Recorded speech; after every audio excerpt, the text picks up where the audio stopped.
What is up, everybody? Keith Mitchell here from the Outer Haven Productions. It's nice to be back. It's been quite some time since you saw my very attractive face.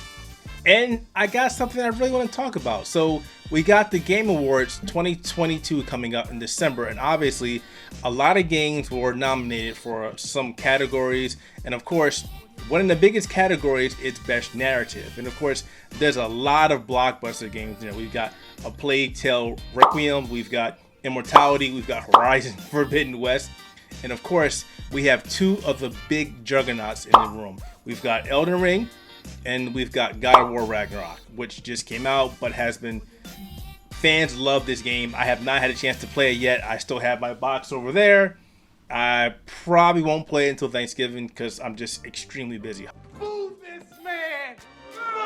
This has caused yet again more chatter, more discussion back and forth, and maybe a lot of toxicity between gamers on Reddit and Twitter regarding why they don't think Elden Ring should be there. Now, I'm not here to sway anybody's opinion and say, hey, it should be there or hey, it shouldn't be there. However, I do want to talk about why I believe it should be there, and that's it. That's really all it is, right? So let's just jump into it because I don't want to make this video too long.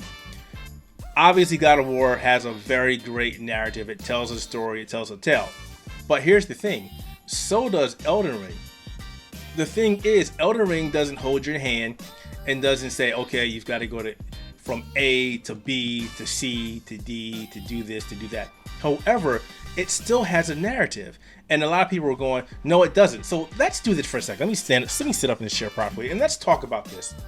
Sporting my old Spider-Man hoodie, got this thing like 15, 16 years ago at a store called Value City that doesn't even exist anymore. And I really wish I bought more of these things because you can't find these anywhere and they're so great. But let's get back to it. So I'm gonna jump back and forth and I'm gonna show you narrative between movies and narrative between Elden Ring. So let's go. There's a certain quest in Elden Ring where you meet an NPC, she's blind, she's worried about her father, and she goes, hey, if you're going down this way, could you go check on my father? He's in this castle, but it's besieged, and he's there defending it. Now, obviously, you can say, no, I don't want to do it. Oh, yes, you want to. If you say yes, you are partaking in a quest. That is a narrative. You make your way to the castle, you find her father. You help the father clear out the castle. The father goes, hey, look, I can't leave yet. I still got a job to do. Tell my daughter, thank you, I love her, give her this. Okay, great. You finish your part. You're continuing the narrative because you're going back to the daughter now. You say, hey, I did this, point A, I'm going to go do this, point B, and now I finish this, I'm going to point C. However, the problem is you get to the daughter and the daughter's dead. Now you're like, what happened to the daughter? Who killed her? What's going on? That is a narrative. Okay, stop. Now, we're going to talk about, I know people are going to hate this, we're going to talk about a Star Wars movie. Hey, Luke is gone. Luke left. Luke is pissed off and he left. Okay, great. We need to find Luke. Okay, point A, we need to go find Luke. We're going to go find Luke. B, hey, we found Luke. He's here. He's hiding out on this planet. He won't come back. We found him. Objective A is to go figure out where Luke is. Objective B is, hey, we found him. Luke says, I ain't coming back. Screw you guys. He's giving you a reason why he's not coming back. Eventually, he goes, hey, I'll train you, blah, blah, blah, blah. You go back, but I'm going to stay here. Okay, fine. That story element, right? We got a reason what's going on. He's telling us what's happening. We got our plot established, and we're good to go. We went to the movies. For the most part, we were happy, right? We saw that and we were good. We saw the movie. That's a good story. That's a bad story. Whatever. It is his story. So why is that any different than what Elden Ring does? Granted, all the Dark Souls games were very, very, very cryptic, right? You had to go outside the game to find out stuff. Some of these story elements were in the game. Dark Souls 1, not really. Dark Souls 2, some story elements in there. Dark Souls 3, there's a lot more, but not enough for some people. So a lot of people became what I call on YouTube lore masters. And I'm not putting them down because there are some fantastic people out there that do fantastic videos about lore Dark Souls. Love them.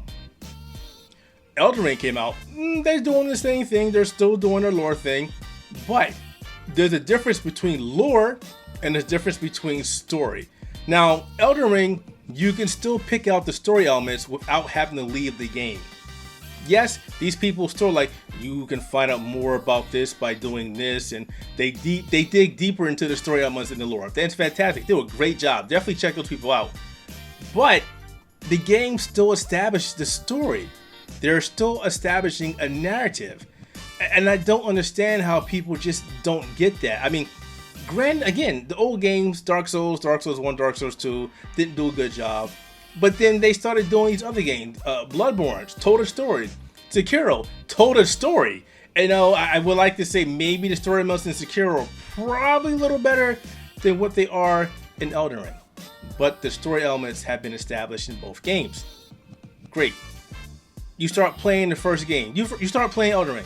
You come out and you're told you're maidenless. You gotta go find a maiden. You've gotta go somewhere.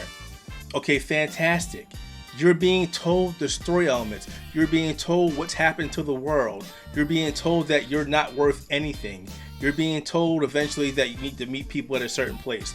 You're being told that the world has fallen apart because of the lords are fighting each other. You're on giant plateaus fighting giant fire beasts. You're fighting a massive endgame boss for what reason?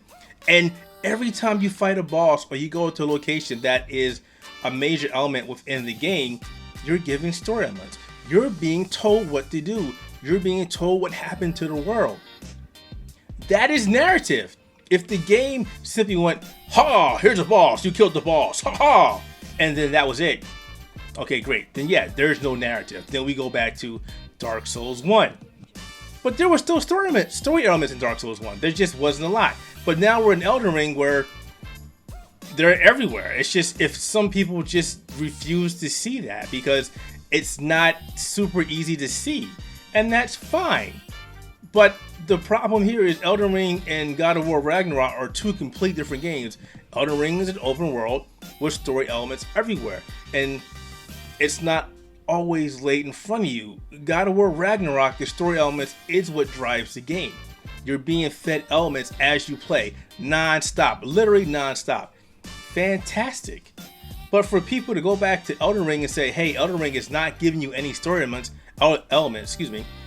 I don't understand that. It's just like I was talking to somebody about this on Twitter the other day, and they were like, I played this game for 50 hours and I didn't see any story elements whatsoever. And I'm like, wait, you played Elden Ring for 50 hours and you saw not a one piece of story element, not a narrative whatsoever?